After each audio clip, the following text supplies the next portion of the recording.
ഉൽപ്പത്തി പുസ്തകം 32 അധ്യായം. ബാറക്മോർ യാക്കോബ് തന്റെ വഴിക്ക് പോയി. ദൈവത്തിന്റെ ദൂതന്മാർ അവന്റെ എതിരെ വന്നു. യാക്കോബ് അവരെ കണ്ടപ്പോൾ ഇത് ദൈവത്തിന്റെ സേന എന്ന് പറഞ്ഞു. ആ സ്ഥലത്തിന് മഹനീം എന്ന് പേരിട്ടു. അനന്തരം യാക്കോബ് ഏദോം നാടായ സെയീർ ദേശത്ത് തന്റെ സഹോദരനായ ഏശാവിന്റെ അടുക്കൽ തനിക്ക് മുമ്പായി ദൂതന്മാരെ അയച്ചു. അവരോട് കൽപ്പിച്ചത് എന്തെന്നാൽ, എൻ്റെ യജമാനായ ഏശാവിനെ ഇങ്ങനെ പറവിൻ, നിന്റെ അടിയൻ യാക്കോബ് ഇപ്രകാരം പറയുന്നു, ഞാൻ ലാബാന്റെ അടുക്കൽ പരദേശിയായി പാർത്ത് ഇന്ന് വരെ അവിടെ താമസിച്ചു. എനിക്ക് കാളയും കഴുതയും ആടും ദാസീദാസന്മാരുമുണ്ട്. നിനക്ക് എന്നോട് കൃപ തോന്നേണ്ടതിനായിരുന്നു യജമാനെ അറിയിപ്പാൻ ആളയക്കുന്നത്. ദൂതന്മാർ യാക്കോവിൻ്റെ അടുക്കൽ മടങ്ങി വന്നു. ഞങ്ങൾ നിന്റെ സഹോദരനായ ഏശാവിൻ്റെ അടുക്കൽ പോയി വന്നു. അവൻ 400 ആളുമായി നിന്നെ എതിരേൽപ്പാൻ വരുന്നുവെന്ന് പറഞ്ഞു. അവ യാക്കോബ് ഏറ്റവും ഭ്രമിച്ച് ഭയപരവശനായി നിന്നോടുകൂടെ ഉണ്ടായിരുന്ന ജനത്തെ, ആടുകളെയും കന്നുകാലികളെയും ഒട്ടകങ്ങളെയും 2 കൂട്ടമായി വിഭാഗിച്ചു. ഏശാവ് ഒരു കൂട്ടത്തിൻ്റെ നേരെ വന്ന് അതിനെ നശിപ്പിച്ചാൽ മറ്റേ കൂട്ടത്തിന് ഓടിപ്പോകാമല്ലോ എന്ന് പറഞ്ഞു. പിന്നെ യാക്കോബ് പ്രാർത്ഥിച്ചത്, എൻ്റെ പിതാവായ അബ്രാഹാമിൻ്റെ ദൈവവും എൻ്റെ പിതാവായ ഇസ്ഹാക്കിൻ്റെ ദൈവവുമായുള്ളോവേ, നിന്റെ ദേശത്തേക്കും നിന്റെ ചർച്ചക്കാരുടെ അടുക്കലേക്കും മടങ്ങിപ്പോക.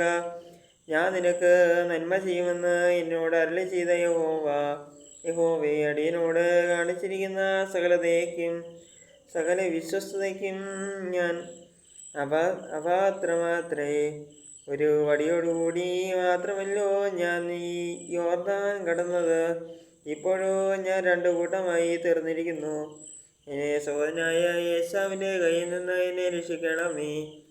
പക്ഷേ അവൻ വന്ന് എന്നെ മക്കളോടും കൂടെ തള്ളയെ നശിപ്പിക്കുമെന്ന് ഞാൻ ഭയപ്പെടുന്നു. നീയോ, ഞാൻ നിന്നോട് നന്മ ചെയ്യും. നിന്റെ സന്തതിയെ പെരുപ്പം കൊണ്ട് എണ്ണിക്കൂടാത്ത കടൽക്കരയിലെ മണൽ പോലെയാക്കുമെന്ന് അരുളി ചെയ്തുവല്ലോ. അന്ന് രാത്രി അവൻ അവിടെ പാർത്തു. തൻ്റെ പക്കലുള്ളതിൽ തന്നെ സഹോദരനായ ഏശാവിൻ്റെ സമാനമായിട്ട് 200 കോലാടിനെയും 20 കോലാട്ടുകൊറ്റനെയും 200 ചെമ്മരിയാടിനെയും 20 ചെമ്മരിയാട്ടുകൊറ്റനെയും കറവുള്ള 30 ഒട്ടകത്തെയും അവയുടെ കുട്ടികളെയും 40 പശുവിനെയും 10 കാളയും 20 പെൺകഴുതയും 10 കഴുതക്കുട്ടിയെയും വേർതിരിച്ചു. തൻ്റെ ദാസന്മാരുടെ പക്കൽ ഓരോ കൂട്ടത്തെ പ്രത്യേകമായി ഏൽപ്പിച്ചു. തൻ്റെ ദാസന്മാരോട്, നിങ്ങൾ എനിക്ക് മുമ്പായി കടന്നുപോയി അതത് കൂട്ടത്തിന് മധ്യയായി ഇടുവിനെന്ന് പറഞ്ഞു. 1ാമത് പോകുന്നവനോട് അവൻ, എൻ്റെ സഹോദരനായ ഏശാവിന് നിന്നെ കണ്ട്, നീ ആരുടെ ആൾ? എവിടെ പോകുന്നു? നിന്നെ മുമ്പിൽ പോകുന്ന ഇവ ആരുടെ വക എന്നിങ്ങനെ നിന്നോട് ചോദിച്ചാൽ, നിന്റെ അടിയൻ യാക്കോവിൻ്റെ വകയാകുന്നു. ഇത് യജമാനായ ഏശാവിന് അയച്ചിരിക്കുന്ന സമ്മാനം, അതാ അവനും പിന്നാലെ വരുന്നു എന്ന് നീ പറയണമെന്ന് കൽപ്പിച്ചു.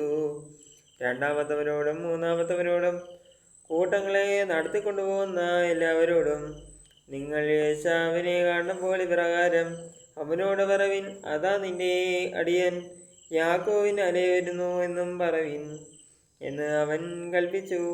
എനിക്ക് മുമ്പായി പോകുന്ന സമ്മാനം കൊണ്ട് അവനെ ശാന്തമാക്കിയിട്ട് പിന്നെ ഞാൻ അവൻ്റെ മുഖം കണ്ടുകൊള്ളാം. പക്ഷേ അവന് എന്നോട് ദയ തോന്നുമായിരിക്കുമെന്ന് പറഞ്ഞു. അങ്ങനെ സമ്മാനം അവൻ്റെ മുമ്പായി പോയി. അവനോ അന്ന് രാത്രി കൂട്ടത്തോടുകൂടെ പാർത്തു. രാത്രിയിൽ അവൻ എഴുന്നേറ്റ് തൻ്റെ 2 ഭാര്യമാരെയും 2 ദാസിമാരെയും 11 പുത്രന്മാരെയും കൂട്ടി യാബോക്ക് കടവ് കടന്നു. അങ്ങനെ അവൻ അവരെ കൂട്ടി ആറ്റിനക്കരെ കടത്തി തനിക്കുള്ളതൊക്കെയും അക്കരെ കടത്തിയ ശേഷം യാക്കോബ് തനിയെ ശേഷിച്ചു. അപ്പോൾ ഒരു പുരുഷൻ ഉഷസാവോളം അവനോട് മല്ല് പിടിച്ചു.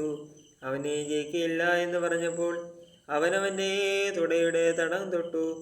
ആകയാൽ അവനോട് മല്ല് പിടിക്കയിൽ യാക്കോവിൻ്റെ തുടയുടെ തടം ഉളുക്കിപ്പോയി.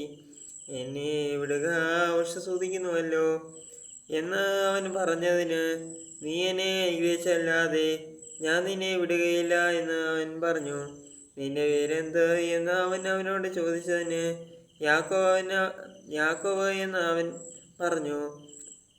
നീ ദൈവത്തോടും മനുഷ്യരോടും മല്ലുപിടിച്ച് ജയിച്ചതുകൊണ്ട് നിന്റെ പേര് ഇനി യാക്കോബ് എന്നല്ല, ഇസ്രായേൽ എന്ന് വിളിക്കപ്പെടും എന്ന് അവൻ പറഞ്ഞു. യാക്കോബ് അവനോട്, നിന്റെ പേർ എനിക്ക് പറഞ്ഞു തരണം എന്ന് അപേക്ഷിച്ചു. നീ എൻ്റെ പേര് ചോദിക്കുന്നത് എന്ത് എന്ന് അവൻ പറഞ്ഞു. അവിടെ വെച്ച് അവനെ അനുഗ്രഹിച്ചു. ഞാൻ ദൈവത്തെ മുഖാമുഖമായി കണ്ടിട്ടും എനിക്ക് ജീവഹാനി വന്നില്ല എന്ന് യാക്കോബ് പറഞ്ഞത്. ആ സ്ഥലത്തിന് പെനീയേൽ എന്ന് പേരിട്ടു. അവൻ പെനീയേൽ കടന്നു പോകുമ്പോൾ സൂര്യൻ ഉദിച്ചു. എന്നാൽ തുടയുടെ ഉളുക്ക് നിമിത്തം അവൻ മുടന്തി നടന്നു. യാക്കോബിന്റെ തുടയുടെ തടത്തിലെ ഞരമ്പ് തൊടുക കൊണ്ട് ഇസ്രായേൽ മക്കൾ ഇന്നുവരെയും തുടയുടെ തടത്തിലെ ഞരമ്പ് തിന്നാറില്ല. പാർക്കുമോ.